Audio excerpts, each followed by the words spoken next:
Continuamos en la esquina caliente. Nuestra invitada de hoy, la ingeniera Benita Araujo de Chacón.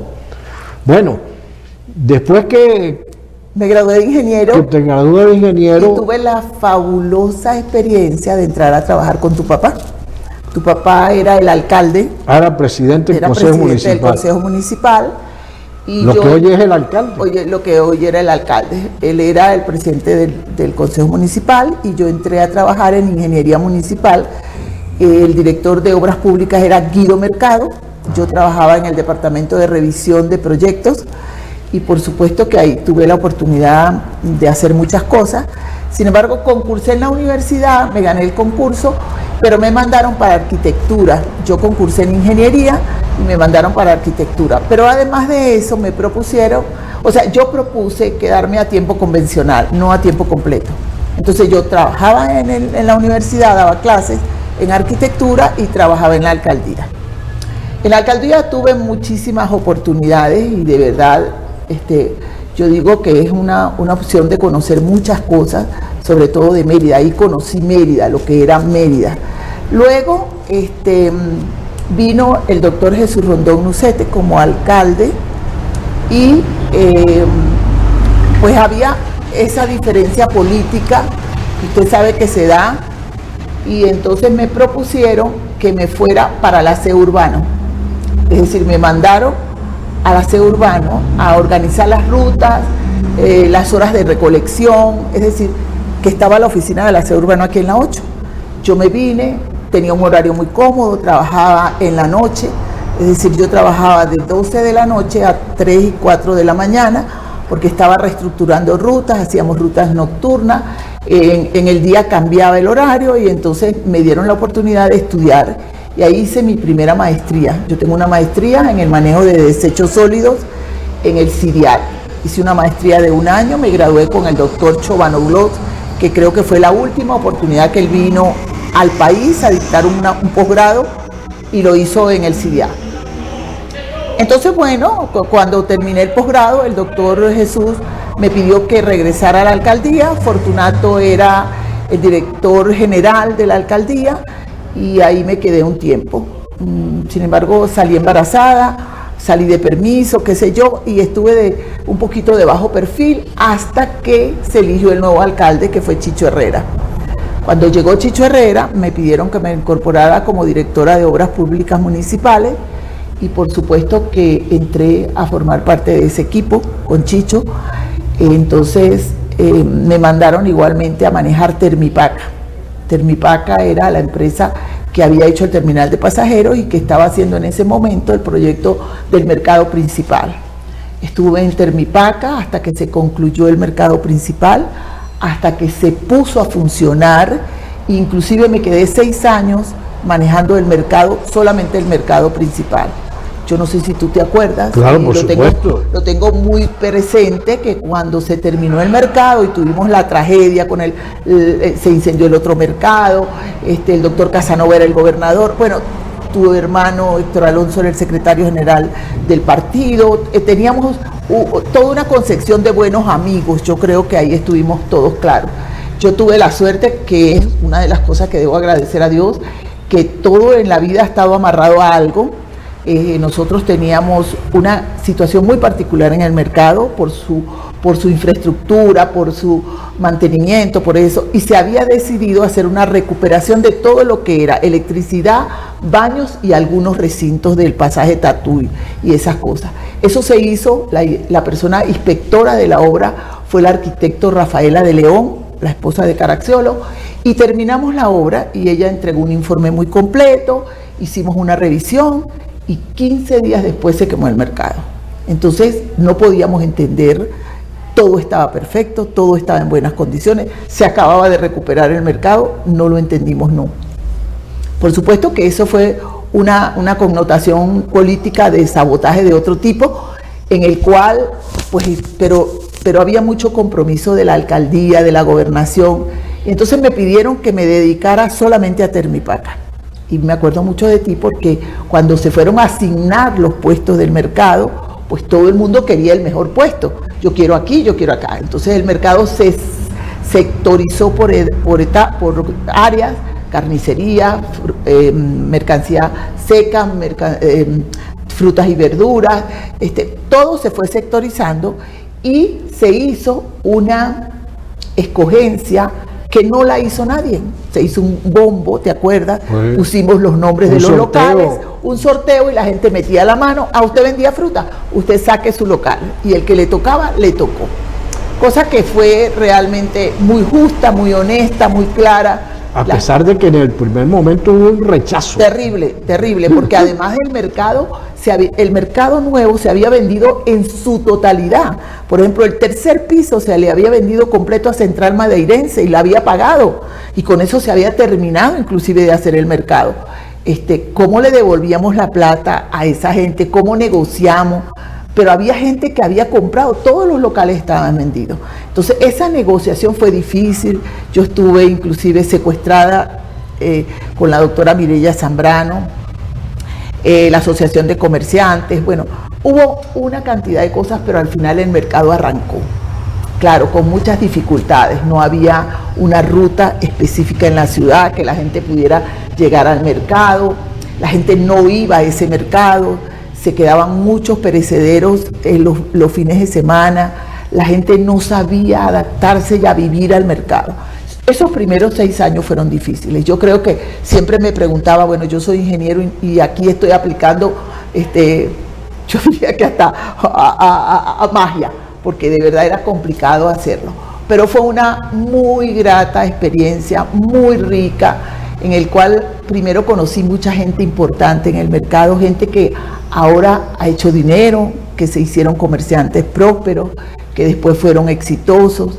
La gente de la cocina era toda una creación, esas damas era todo maravilloso. Y entonces me permitió ahí, igualmente cuando salí, decidí que yo tenía que hacer un posgrado sobre gerencia empresarial, porque en muchas partes, aparte de que, claro, yo había hecho mis trabajos como ingeniero civil. Yo fui inspectora del Banco Obrero en la obra de Campo de Oro, cuando se hicieron los edificios de Campo de Oro abajo.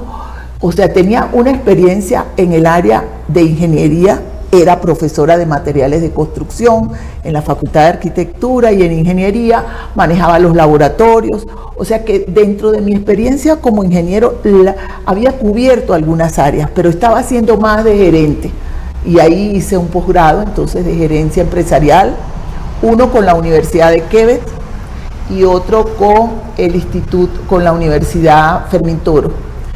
Y el de la Fermín Toro duró 3 años, el de la Universidad de Quebec fue de 1 año. En los dos pude lograr esos objetivos.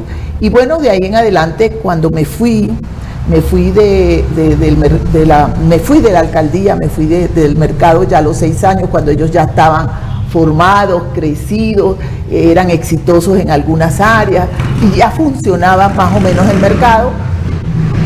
Me fui y por una circunstancia particular, el hijo de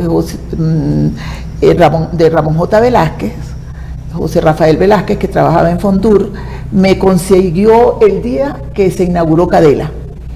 Y fue la inauguración de Cadela en San Cristóbal y me pidieron que comenzara a trabajar en Corpo Andes, haciendo una recuperación de las empresas que tenía Corpo Andes con Fondur, con la alcaldía y con las gobernaciones.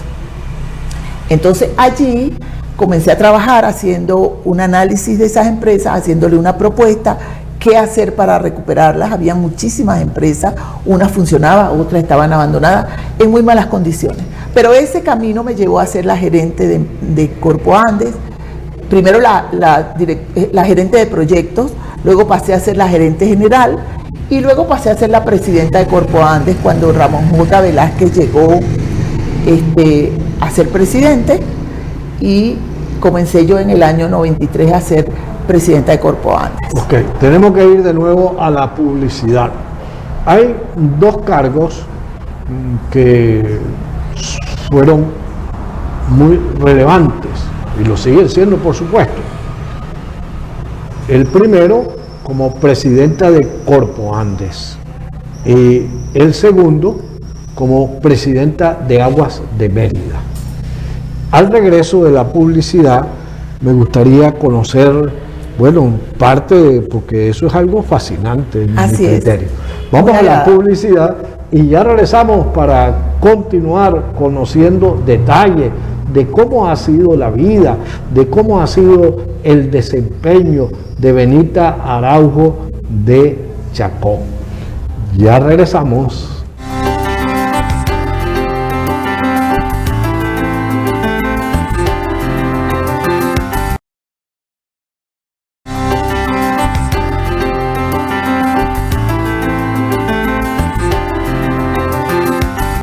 Continuamos en la esquina caliente con nuestra invitada de hoy, la ingeniera Benita Araujo de Chacón. Y dejamos para luego de la publicidad, bueno, conocer cómo fue ese desempeño de Benita Araujo de Chacón como presidenta de Corpoandes, pero también ella fue presidenta de Aguas de Mérida. Yo no sé si fue la primera presidenta de Aguas de Mérida. La primera. Bueno, vamos a conocer esos detalles. Bueno, mira, yo te voy a decir algo interesantísimo y que a mí me llena muchísimo de orgullo y no me da pena decirlo.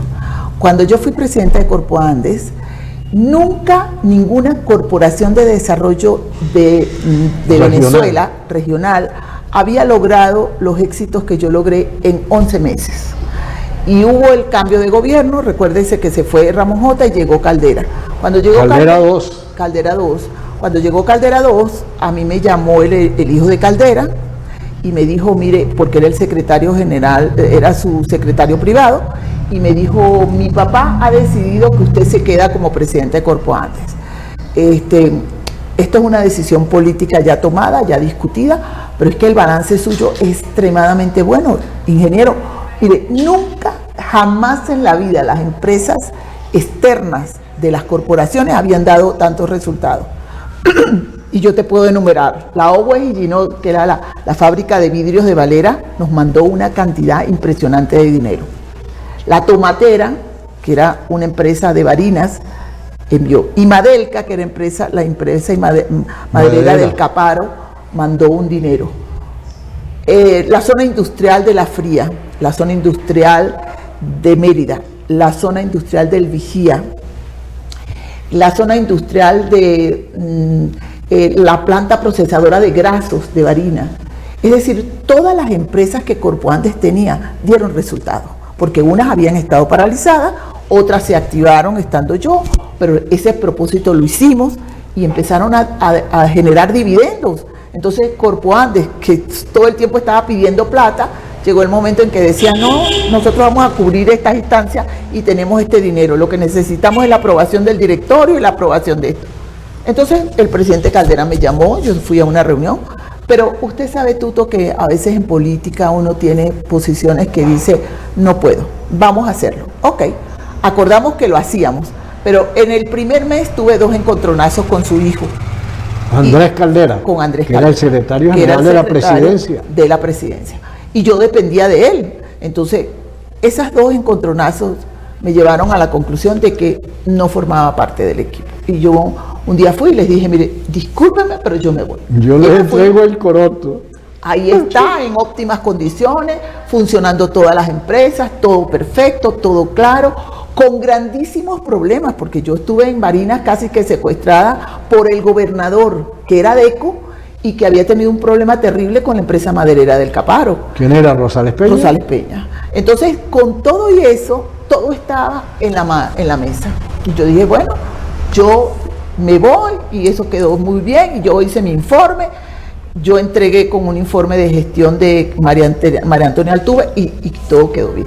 Entonces quedamos con esa espinita de que, cónchale, uno hace un gran esfuerzo, claro, pero no son cosas de uno y al final se quedan en el camino.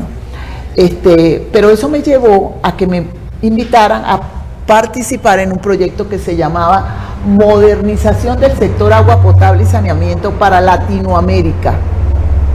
Pedro Mije, que era mi amigo, y José María de Viana, que estaban en esas negociaciones con la Banca Mundial, me invitaron y me fui. Me estuve unos meses en Chile, Concepción, en Chile, haciendo una pasantía. Luego estuve en el AAA de Barranquilla, en Barranquilla, Cartagena y Santa Marta. Y luego me propusieron que viniera a montar una modalidad distinta de empresas de agua en varios estados. Entonces, pues básicamente Mérida. Entonces yo comencé a trabajar en la promoción de la empresa regional Aguas de Mérida. Esa empresa es decir, como dice, la patrocinó el Banco Mundial. El Banco Mundial nos apoyaba, nos ayudaba, nos fue dando luces, fuimos armando el esquema. La idea era que fuera una empresa privada que manejara el Código de Comercio, pero que además se desvinculara de Hidroandes, que fuera una empresa regional que cubriera todo el estado, en el cual había participación de los alcaldes, del gobernador, que todos hicieran una consolidación. Y así se dio. El banco aprobó el proyecto y le aprobó, imagínese usted, $25 millones a la empresa que se nacía para generar los primeros proyectos, porque aparte de eso, el Banco Mundial había mandado hacer un proyecto que se llamaba MERVAR, que era un proyecto Mérida y Barinas, que levantara todo el diagnóstico de esas dos regiones y que hiciera propuestas de desarrollo en el sector agua. Y eso lo hizo una empresa israelí que se llamaba Tajal. Entonces la empresa Tajal de los israelíes se instaló en Mérida, montó una unidad ejecutora de diagnóstico de los proyectos, pero funcionaba más en Mérida que en Barinas, pero hizo el trabajo para los dos, para Mérida y para Barinas. Sin embargo, nosotros acaparamos mucho más Mérida. El equipo que trabajó con Mervar era un equipo todo femenino, te puedo decir que no había un hombre, todas ingenieros de un altísimo quilate, que trabajaron, yo creo que día, tarde y noche, hicieron un excelente proyecto para el Banco Mundial, y el banco quedó enamorado no solamente de las propuestas, del proyecto, de la iniciativa que había, de la motivación que había por la creación de Aguas de Mérida. Y de las mujeres. Y de las mujeres. Y dijo, les doy $25 millones, $25 millones de un gran japonés que ustedes no lo tienen que pagar. Eso sí, si no lo ejecutan, los multan. Tienen que ejecutar el proyecto. Entonces, bueno, Aguas de Mérida inició de esa manera. Pero el banco además puso condiciones. Dijo, no quiero entregarle la plata ni a un alcalde, ni a un gobernador, quiero entregárselo a una empresa privada que responda por el Código de Comercio. Y se hizo Aguas de Mérida. La primera presidenta fui yo. Yo firmé todos esos acuerdos, yo firmé todos esos convenios. Había un directorio, por supuesto que yo no me manejaba sola. El directorio se reunía todas las semanas, se le informaba lo que había, se votaba, se decidía. Se hizo toda una inversión importantísima en tanques y sobre todo una cosa maravillosa que todos nos llenábamos de orgullo, que era el levantamiento en computación de lo que era el sistema de distribución de agua en Mérida. Arriba, donde está la planta que está, la Jáuregui, la que está en la Hollada de Milla, ahí hay... doctor Eduardo Jáuregui. Eduardo Jáuregui, ahí está un recinto que tiene todo un panel grandísimo de computación, donde se ve todo el sistema de agua. Es decir, la digitalización de todo ese proceso. De todo el sistema, de las válvulas, de la tubería, de todas las cosas. Es decir, se rompía un tubo, por ejemplo, un tubo que daba mucha guerra, que era este tubo de la calle 25 con el viaducto, ahí con el cruce, eso lo detectaba el sistema y decía, ahí hay un bote de agua, hay que salir corriendo. Hay un bote de agua en la parroquia, en tal parte, hay un bote de agua. Yo no sé en qué condiciones está ese sistema. Pero eso está funcionando o no, porque ahora uno denuncia que hay un bote de agua en tal sitio y pasan meses y continúa el bote de agua. Yo no lo sé, yo hablaría cosas que no las conozco. Claro. Y una de las cosas que yo respeto es conocer la información. Entonces, no lo sé si funciona o no. Lo que sí puedo decir es que cuando yo me fui de Aguas de Mérida, eso funcionaba perfectamente. Las cuadrillas se concentraban allá porque precisamente el sistema estaba digitalizado. Usted llamaba si tenía un bote y él constataba, en tal parte sí es cierto, hay un bote, váyase urgentemente. Arranquen para allá. Bueno, tenemos que ir de nuevo a la publicidad. Vamos a la publicidad y ya regresamos para continuar conociendo el desempeño de Benita Araujo de Chacón como servidora pública, y al regreso también vamos a conocer cómo incursiona en el mundo empresarial y hoy es una excelente y exitosa empresaria merideña, y yo no sé si en el resto del país también tendrá intereses. Ya regresamos.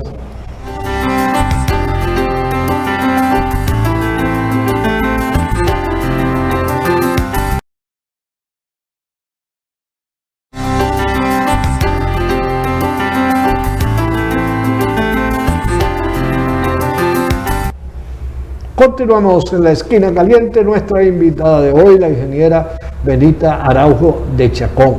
Bueno, y vamos a terminar de conocer todo eso que se hizo, o parte de lo que se hizo en Aguas de Mérida, que hoy pues hay mucha gente que reclama que no tiene el servicio o que tiene un servicio deficiente, etcétera. Pero cuando Benita fue presidenta de Aguas de Mérida, se produjo la digitalización de todo el sistema. ¿Seguirá funcionando? No sabemos, ¿no? No lo sabemos, pero yo te puedo decir, Tuto, que de las cosas que siguen apasionadamente en mi vida conectada es el agua. Ese es un cuerpo vivo al cual yo respeto y quiero mucho, y siento que el agua no se va a ir de mi vida sino cuando yo me vaya, porque yo sigo estando involucrada en cosas del agua. Debo decir que Mérida debería de tener, por el dinero que tenía, por la concepción del proyecto que existe, por las variables que todo tenía, debería tener el mejor sistema de agua. Sin embargo, eso se abandonó. Ese escalón, diríamos, me sirvió a mí, y yo realmente no lo buscaba, pero políticamente el partido en una oportunidad me llamó y me dijo: mire, se hicieron unas encuestas en Mérida y usted está por el orden del 75% de credibilidad y de aceptación, cosa que no lo tiene ni el gobernador, y bueno, hemos decidido que usted debe ir a un cargo público. Usted debería de ir. ¿Qué quiere ir? ¿Usted para dónde quiere ir? Y yo dije: quiero ir para la alcaldía. Y me dijeron: no, para la alcaldía no va a ir para la Asamblea Nacional. Y te juro, Tuto, que yo no estaba preparada para eso. Yo patiné, yo creo que ni el mismo partido estaba claro, pero al final de cuentas mi nombre se puso en la mesa. Yo me tuve que ir de Aguas de Mérida para poder ir a esa competencia, y eso me permitió llegar a la Asamblea Nacional.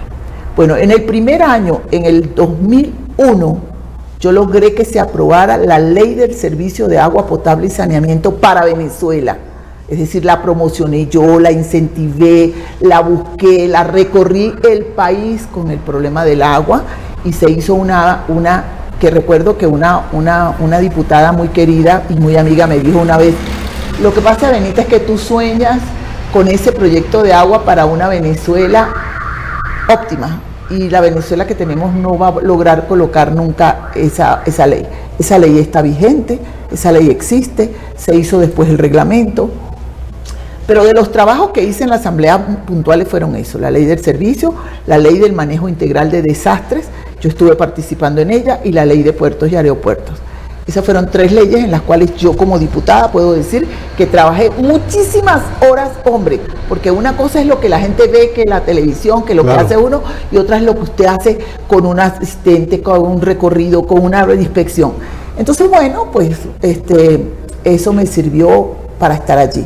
Sin embargo, después que salí de la asamblea, pues yo tuve el percance de mi vida, perdí a mi marido y me tocó tomar una decisión: o seguir en la política o ponerme a hacer lo que él hacía, porque yo tenía un marido que era empresario, que manejaba muchas cosas, que era un hombre exitoso, que tenía cosas importantes, y yo creo que como madre y además como persona, el ejemplo tenía que ir por delante.